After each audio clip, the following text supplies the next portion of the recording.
যে মেডিটেশনটা অনেক সুন্দর হয়েছিল।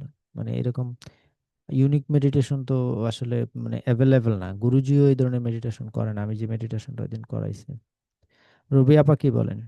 হুম।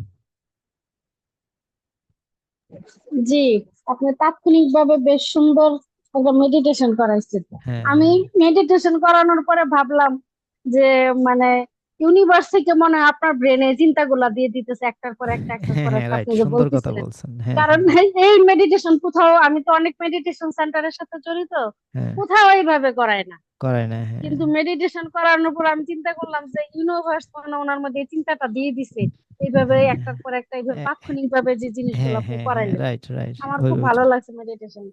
এইটা এইভাবে আবার যখন আমি আপনি আবার 2-3 বার করলাম। হুম, এইভাবে যখন আপনি মানে আইডিয়া জেনারেট করে ফেলতে পারবেন, আপনি প্রতিটা মুহূর্তে কি মেডিটেশন বানায় ফেলতে পারবেন। হ্যাঁ।